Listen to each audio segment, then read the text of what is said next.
Let's take a look at this problem. We got f of x is equal to x squared minus 5x plus 2 over x minus 1. Now, first thing we're going to find, the idea is to sketch it. So we have to find all the different things. We'll find the x-intercept. Now, to find the x-intercept, you plug 0 into the other variable. So plug 0 in for y. So we got 0 is equal to x squared minus 5x plus 2 over x minus 1. Now, whenever you're finding an intercept and you have a single fraction equal to 0, you can just set top part equal to 0, because we can multiply both sides by x minus 1, and that denominator disappear.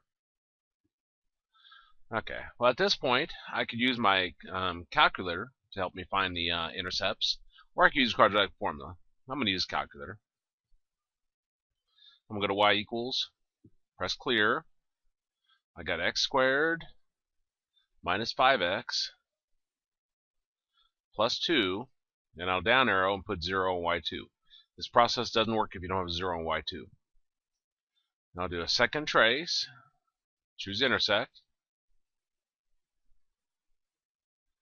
Our answer is where it crosses the x-axis, so I'll do enter our first curve, enter our second curve, and I'll put in a guess close to the answer. Well, I think it's maybe 1/2 or something. So let me put 0 in for the guess, and press enter, and we get 0.4. Probably not a whole lot of benefit taking that more than one decimal place, because you won't be able to sketch it beyond 1. Now let me find the other one. So second trace, choose intersect, enter, enter, and again our answer is where it crosses the x-axis, so this one's like 5 maybe. Let me put 5 in for the guess. 4.6. So those are x-intercepts. Now for our y-intercept, you always plug 0 into the other variable. So this time I'll plug 0 in for the x. So I got y is equal to 0 squared minus 5 times 0 plus 2 over 0 minus 1. Zeros all drop away, and we've got 2 divided by negative 1, which gives us negative 2. Now our vertical asymptote. We would factor the top, but the top doesn't factor, and bottom, and they would cancel, but there's nothing to cancel. So we'll go directly to our third step in the vertical asymptote. We'll set our denominator equal to 0. So we can set x minus 1 equal to 0, and that gives us x is equal to 1.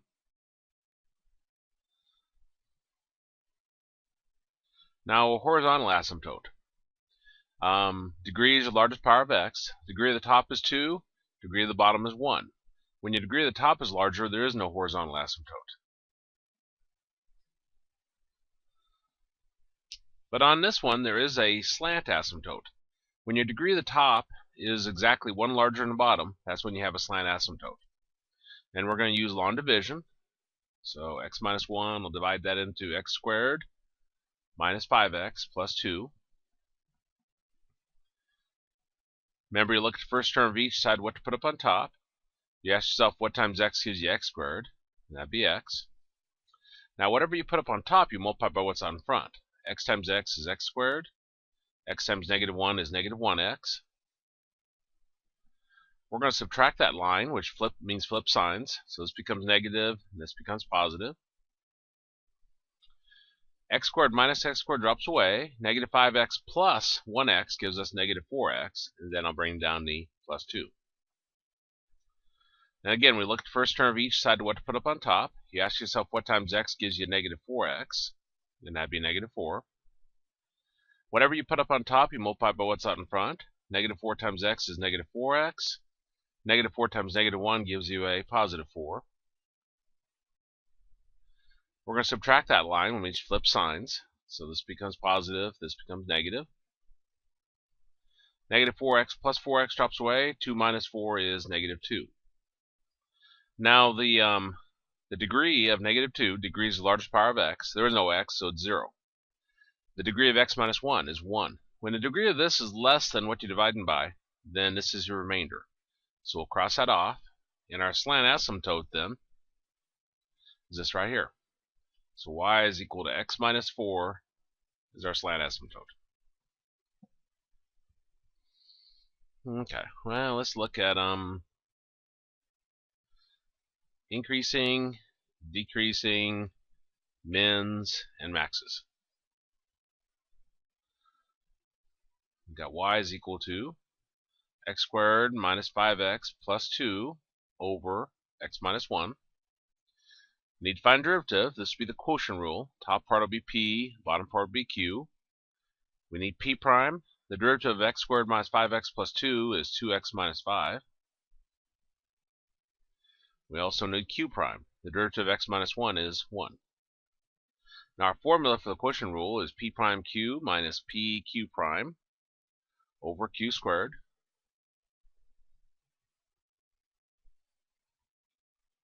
So y prime would be p prime was 2x minus 5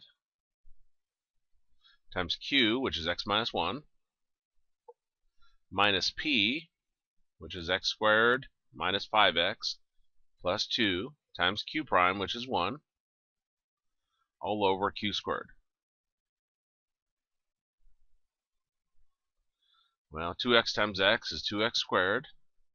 2x times negative 1 is negative 2x. Negative 5 times x is negative 5x.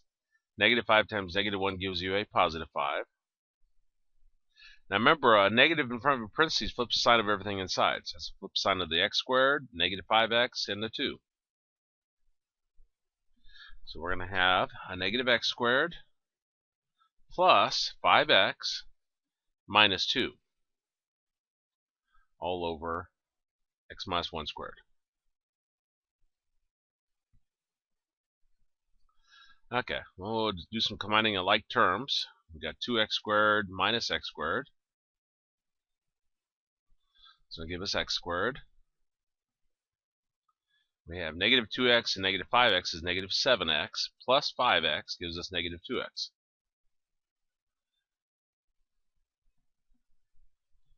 And we got 5 minus 2, which is 3.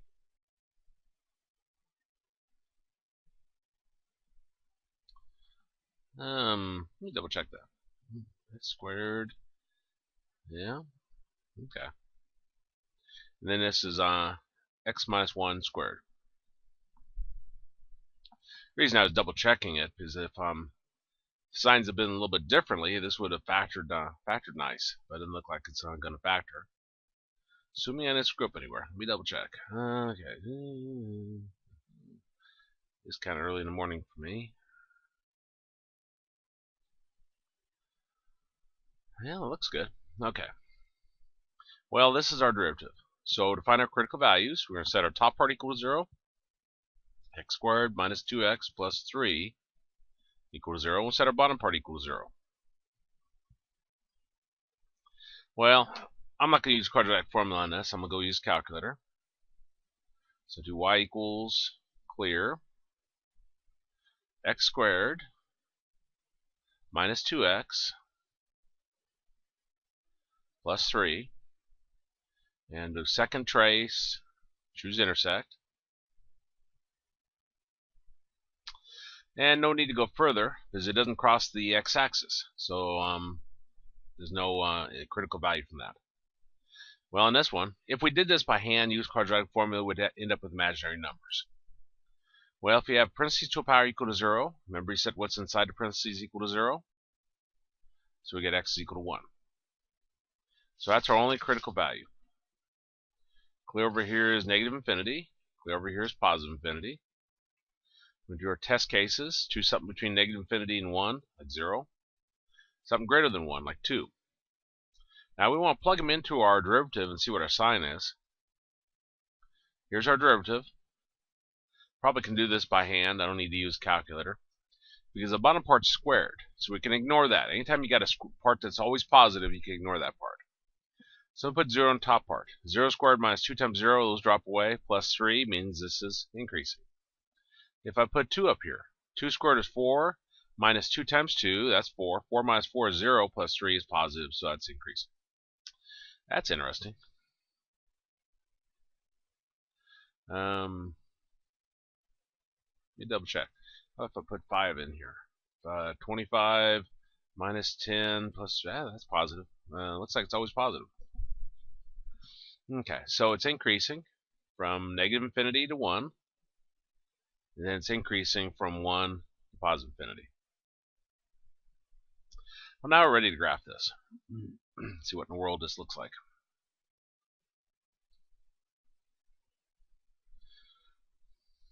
Okay. Our X-Intercepts are 0.4 and 4.6. So 0.4 would maybe be right there. 2, 3, 4, 5, 4.6, maybe right there. Okay, our Y-intercept is -2, which is right there. Our vertical asymptote is x equals 1. So here at x equals 1, we have a vertical asymptote, like that. Our horizontal asymptote none. Our slant asymptote is x minus 4.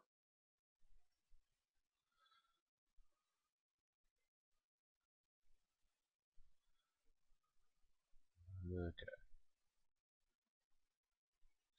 A little bit crooked.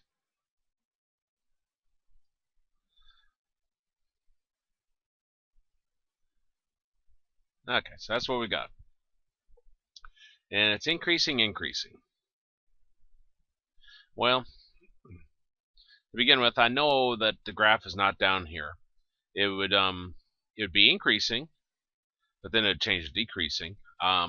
But even more than that, there's no y-intercept down here, so it has to be up here. And it's going to skim this and pass through these 2 points. So I kind of got an idea. It'll go up like that, and then this will come down here and skim this. How far over does it go exactly? Not sure how quickly it goes over, but we're just sketching. Now over here, it's either going to be here or it's going to be down here. Well, if I put it here, it'd be decreasing and then increasing, which isn't what our table says. Even more than that, it'd have to cross the x-axis, and there's no x-intercepts here. So if I put it down here, it's increasing everywhere, which is what we want, and that's where our x-intercept is also. So it's going like that, and then this is going like this. And this would be our graph.